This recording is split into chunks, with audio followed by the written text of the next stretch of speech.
तो टॉपिक हमने पढ़ना था 11.5 force can change the shape of an object.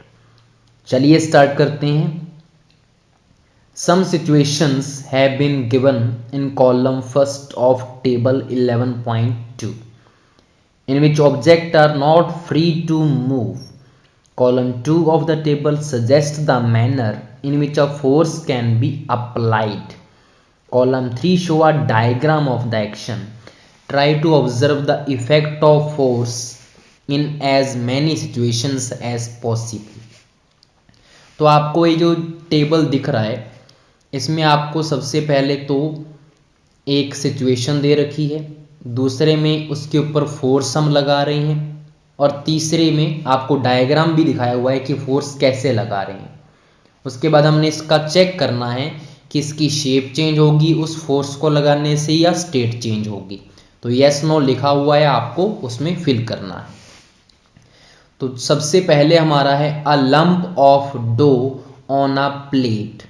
Lump ढेर होता है, डो होता है गूंथा हुआ आटा। तो एक प्लेट में क्या है, ढेर है गूंथे हुए आटे का।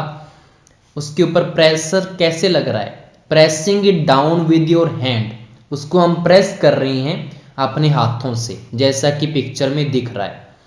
तो आप मुझे बताओ क्या इसकी स्टेट चेंज हो सकती है? पहले भी ये रेस्ट पे था, अब भी रेस्ट पे। ऐसे तो है नहीं कि ऊपर से प्रेस करने से ये मूव करने लग जाएगा आटा। हम क्या बोलेंगे, यहाँ पे नो आएगा। और अगर इसकी शेप की बात करें तो शेप चेंज हो रही है या नहीं हो रही, तो बिल्कुल इसकी शेप चेंज हो जाएगी प्रेस करने से। तो यहाँ पे यस आ जाएगा नेक्स्ट वाले में। दूसरी सिचुएशन है spring fix to the seat of a bicycle. एक बाइसिकल है जिसकी सीट में जो स्प्रिंग है वो फिक्स है, आपने देखा भी होगा। Bye sitting on the seat, अब अगर हम सीट के ऊपर बैठ जाएंगे तो क्या स्प्रिंग जो है वो जहां पे लगा हुआ था क्या वो मूव करने लग जाएगा? नहीं करेगा, तो नो में टिक कर दो। उसके बाद क्या उसकी शेप में कोई चेंज आएगा? तो बिल्कुल। ऊपर बैठने से क्या होगा, जो स्प्रिंग है उसमें क्या होगा, एक्सपैंड होगा या कॉन्ट्रैक्ट होगा? तो वो क्या हो जाएगा, कॉन्ट्रैक्ट हो जाएगा अंदर की तरफ। ठीक है, तो यहाँ पे यस आ जाएगा, शेप चेंज होगी अगेन। तीसरा अ rubber band suspended from a hook. एक रबर बैंड है जिसको हमने एक हुक से क्या किया हुआ है, सस्पेंड किया हुआ है या nail fix on a wall, उसके ऊपर लटकाया हुआ है। बाय हैंगिंग अ वेट और by pulling its free end. अब एक तो एंड उसका नेल में फिक्स है, दूसरा एंड फ्री है। या तो हम उसके ऊपर वेट लटका दें या उसको अपने हाथ से क्या करें, पुल करें। तो उससे क्या होगा, उससे भी क्या हो जाएगी, उसकी शेप जो है वो चेंज हो जाएगी। तो शेप में चेंज हो रहा है लेकिन स्टेट में चेंज नहीं होगा।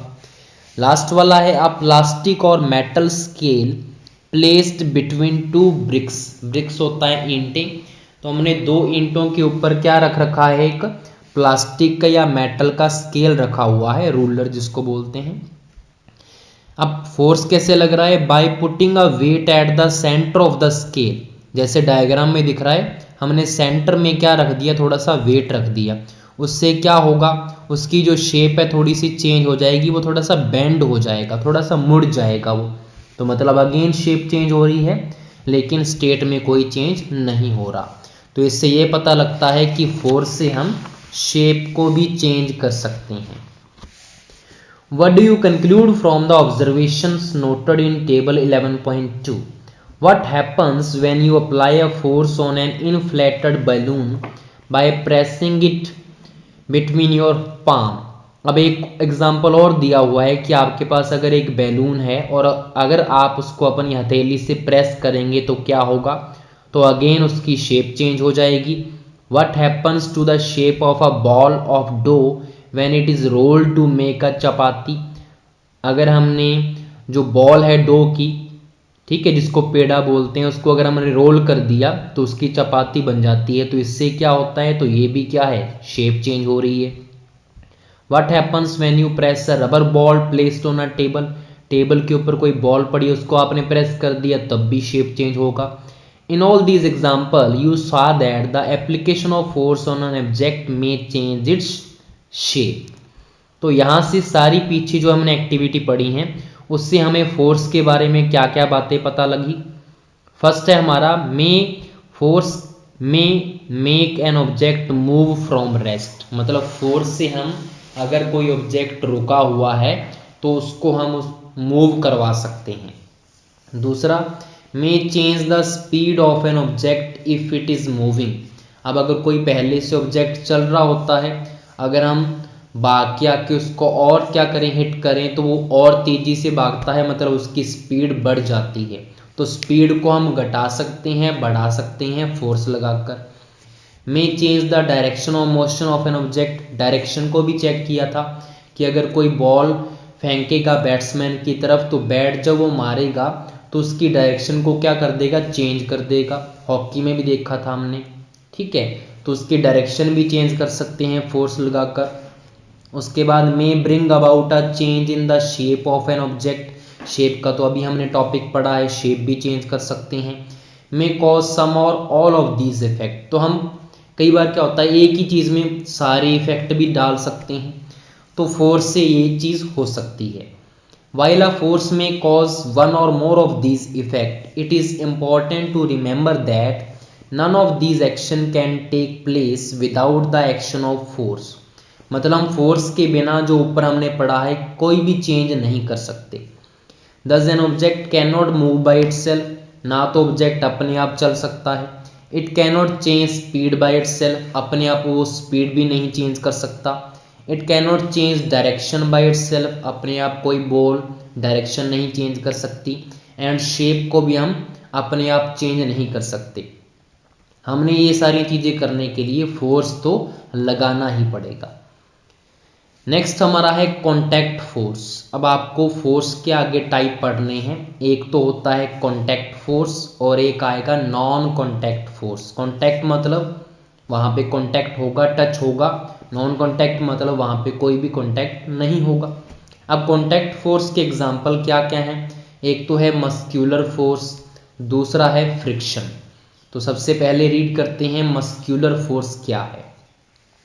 कैन यू पुश और lift a book lying on a table without touching it, तो इन्होंने बोला है कि क्या आप किसी बुक को पुश कर सकते हैं या लिफ्ट कर सकते हैं विदाउट इसको टच किए, बल्कि टच किए बिना क्या आप बुक को मूव कर सकते हैं या उठा सकते हैं, तो नहीं कर सकते। Can you lift a bucket of water without holding it, क्या आप कोई बाल्टी उठा सकते हैं इसको पकड़े बिना, no.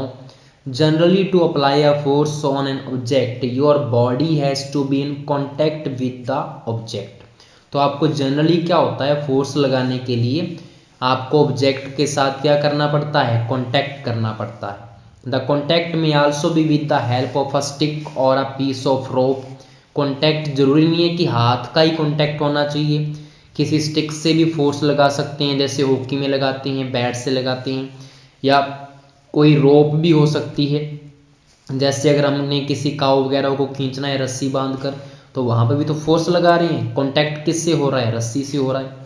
When we push an object like a school bag or lift a bucket of water, where does the force come from? अब इसने बोला है कि जब हम किसी भी ऑब्जेक्ट को पुश करते हैं या अपने बैग को, स्कूल बैग को उठा के लेके आते हैं स्कूल में, तो या अपने बाल्टी को उठाते हैं भरी हुई पानी से, तो ये वाला फोर्स हमारे अंदर कहाँ से आता है। This force is caused by the action of muscles in our body, हमारी बॉडी में जो मसल्स हैं वहाँ से ये एनर्जी हमें मिलती है।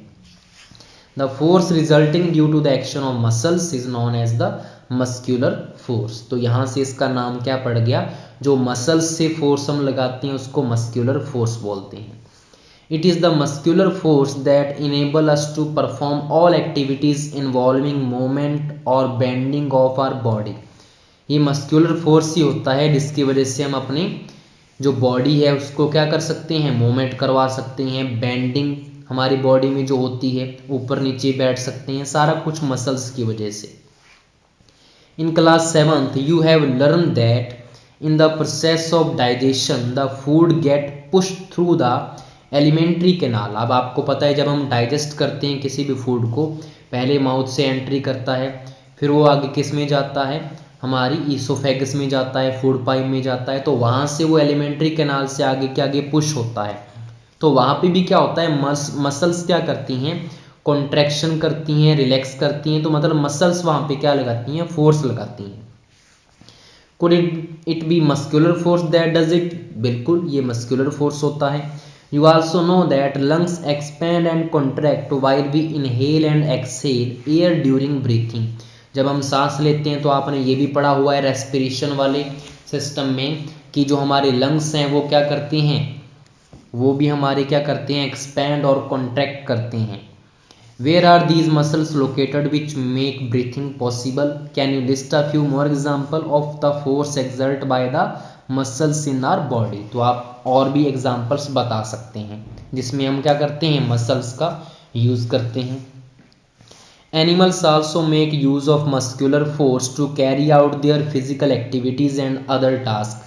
जो एनिमल्स हैं आपको पता है खेत में क्या करते हैं, बैलों से क्या किया जाता है, जमीन को जोता जाता है। आपने पहले देखा होगा, आजकल तो ट्रैक्टर आ चुके हैं। Animals like bullock, horses, donkeys and camels are used to perform various task for us. ठीक है, in performing these task they use muscular force. तो वो भी कौन सा फोर्स यूज करते हैं, muscular force. Since muscular force can be applied only when it is in contact with an object. Muscular force तभी लगता है जब हम उस बॉडी के कॉन्टैक्ट में आते हैं। It is also called a contact force, इसलिए इसको हम बोल लेंगे कॉन्टैक्ट फोर्स। अब दूसरे टाइप का फोर्स और कौन सा है, वो है friction. Recall some of your experience, a ball rolling along the ground gradually slow down and finally comes to rest. तो अगर हम किसी बॉल को क्या करेंगे, रोल करेंगे ग्राउंड के ऊपर, तो कुछ टाइम के बाद वो स्लो हो जाती है और फाइनली रुक जाती है। When we stop pedaling a bicycle, it gradually slow down and finally comes to stop. जब हम बाइसाइकिल का जो पैडल है उसको मारना बंद कर देंगे तो पहले तो वो स्लो हो जाएगा और फाइनली वो रुक जाएगा cycle. A car or a scooter also comes to rest once its engine is switch off. अगर हमने कार का या स्कूटर का इंजन ऑफ कर दिया तो वो भी रुक जाता है किसी टाइम पे।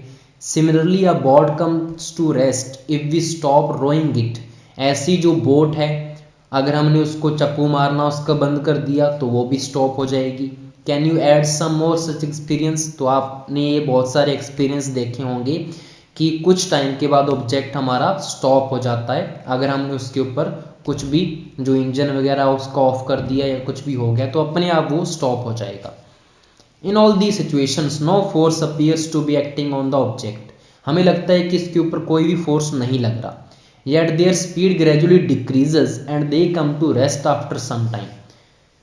अब बॉल को हमने रोल करवाया, वो क्यों रुकी, क्योंकि उसके ऊपर कोई फोर्स लग रहा था उसके अपोजिट डायरेक्शन में, लेकिन हमें वो दिखता नहीं है कि फोर्स उसके ऊपर कौन लगा रहा है। एक्चुअल में उसके ऊपर लग रहा होता है दो सरफेस के बीच में जो कॉन्टैक्ट होता है उसमें जब वो आगे की तरफ मूव करेगा तो उसके अपोजिट डायरेक्शन में एक फ्रिक्शन फोर्स लगता है जो उसको क्या करता है, स्लो करता है और फाइनली स्टॉप करता है।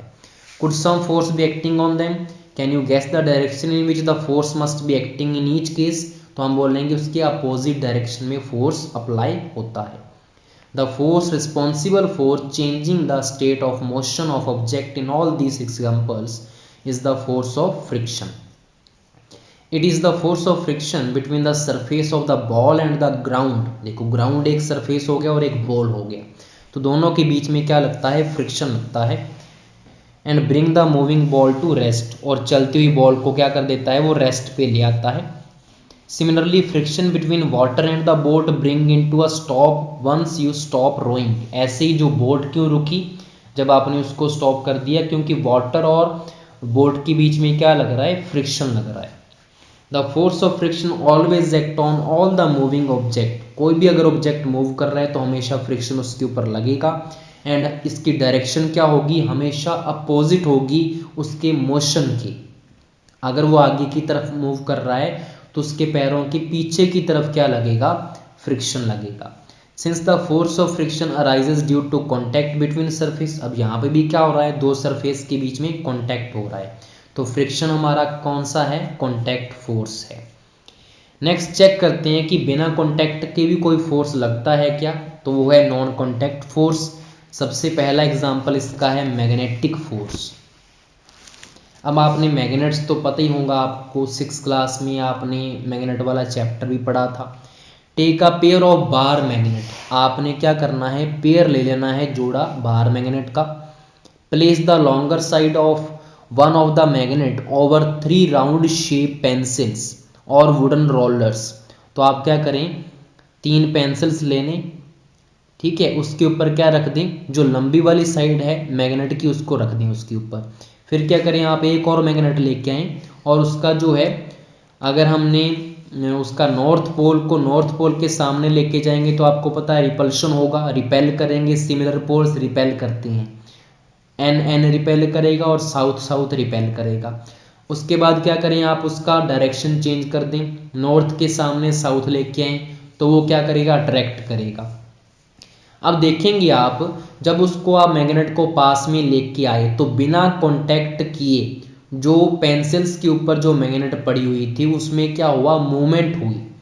अगर आपने नॉर्थ नॉर्थ किया तो वो दूर चलेगी मैग्नेट रोल करके पेंसिल्स के ऊपर, और जब आपने नॉर्थ साउथ किया तो अट्रैक्शन हुआ, तो जो मैग्नेट है वो आगे की तरफ खिसक गई, रोल किया उसने पेंसिल्स के ऊपर।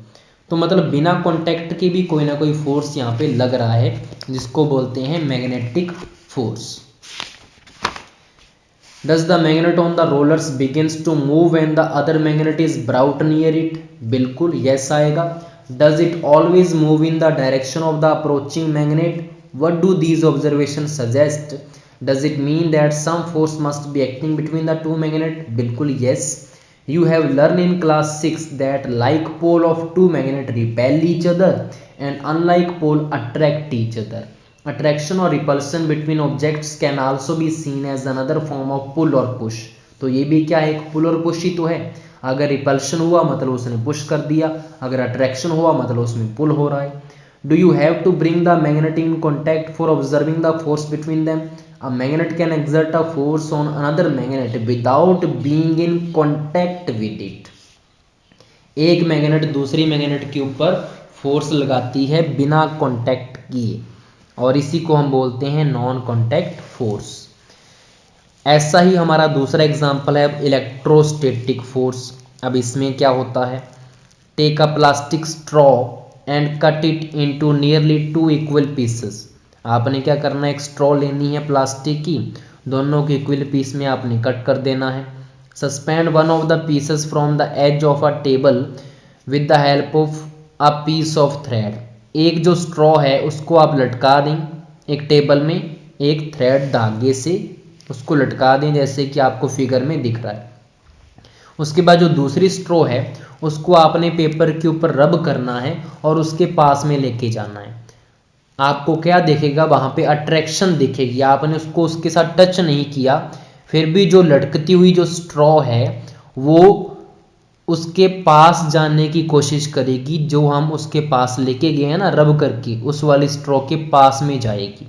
तो यहाँ पे क्या हो रहा है, अट्रैक्शन हो रहा है, कोई कांटेक्ट भी नहीं हुआ। उसके बाद आपने क्या करना है, जो धागे से लटकाई हुई स्ट्रॉ है उसको भी पेपर के ऊपर क्या करना है, रब करना है। अब आप देखेंगे कि जो लटकती हुई स्ट्रॉ है वो दूसरी वाली स्ट्रॉ से दूर जा रही है, उसको थोड़ा पास में लेके आने से। ये क्यों हुआ, क्योंकि यहाँ पे अब क्या हो रहा है, रिपल्शन हो रहा है। क्योंकि हमने पढ़ा हुआ है सिमिलर जो चार्ज होते हैं वो रिपेल करते हैं, और जो क्या होते हैं डिसिमिलर चार्ज, अनलाइक जो चार्ज होते हैं वो अट्रैक्ट करते हैं।